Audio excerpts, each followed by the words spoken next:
Hello and welcome back. Let us try to understand the normal equation. The formula is that x transpose x whole inverse x transpose y. Here x is the input matrix and y is the target value vector or the target value matrix. So let us try to understand a little more about this equation and the advantages and disadvantages.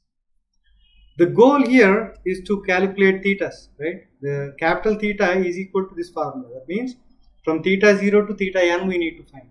If there are n number of input variables, we need the coefficients, or the algorithm tries to find the coefficients for those n variables, n features, which will generate the y value, or which will try to generate a value which is close to y. So in a single shot you will get it. If you substitute your input matrix and the output matrix, in a single shot you will get all thetas.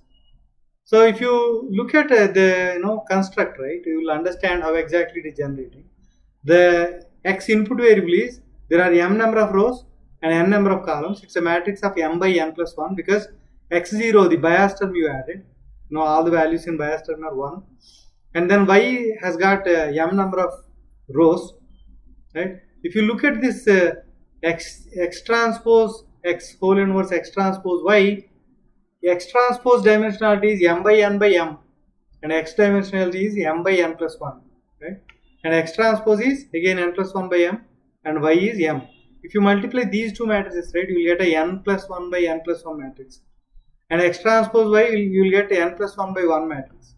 When you multiply these two matrices, right, you will get n plus 1 by 1 matrix. That's nothing but thetas. There are n plus 1 thetas.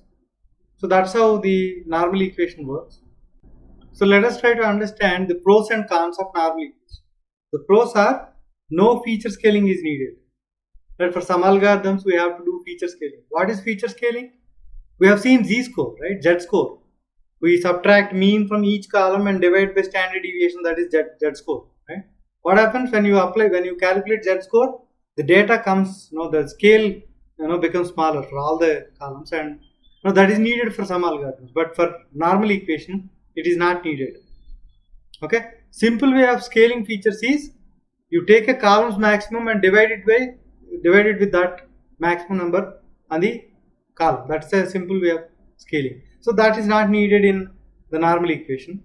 And then no iterations needed. In algorithms like gradient descent, you need to do number of iterations to find the best theta set, right? That matrix.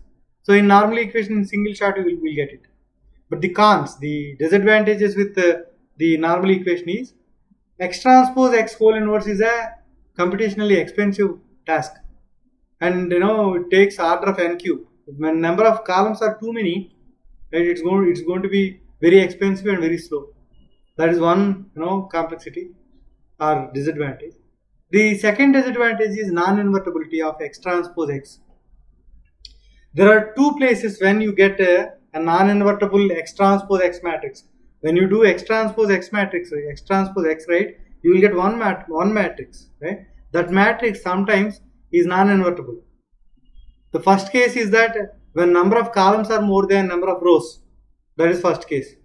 In general, right, in a linear algebra, we would have learned that if you have 3 unknowns, you should have at least minimum 3 equations, right? So that's the concept here. If you have 3 unknowns or maybe n number of features, you should have at least n number of rows or more. If you have less than that, right, when you calculate x transpose x, it creates a non-invertible matrix. When it is a non-invertible matrix, you will not get thetas. Or in our linear regression algorithm in scikit-learn, it uses pseudo-inverse and it calculates somehow, right? But that's not right. Okay? And the second thing is dummy variable trap. When you have two duplicate columns, redundant columns in your data set, then also x transpose x creates a singular matrix. We have seen that a singular matrix cannot be invertible. When it is not invertible, you will not get proper thetas or proper coefficients. So here I have taken one example, right? Employee experience in years and employee experience in months. If you have two columns, both are same actually. The units are different. One is in months and one is in years. It's a replication or it's a duplication, right? It's a copy of the same column. If you have this kind of a data, right, the model gets into dummy variable trap. That means x transpose x creates a singular matrix and inverse cannot be calculated and the algorithm will not work. So these limitations are for this algorithm only because of the equation or the solver it is using. Okay. So when X has linearly dependent features, right? X transpose X generates a singular matrix. When I say linearly dependent, duplication kind of columns, right? Then you have columns with correlation 1, that is kind of linearly dependent features. When one column is multiplied with some number, the second column can be generated. That is a linearly dependent column. Okay, so if you have those kinds of matrices, right, the singular matrix, the X transpose X becomes a singular matrix where the determinant becomes 0 and you cannot calculate inverse. Okay, to solve this problem, we may have to remove the redundant features. In this example, right, we may have to remove the months column or the years of experience in months column or years column. One column is enough. Or you need to apply regularization. We'll talk about regularization after learning gradient descent algorithm. So that's it about the normal equation. Thank you.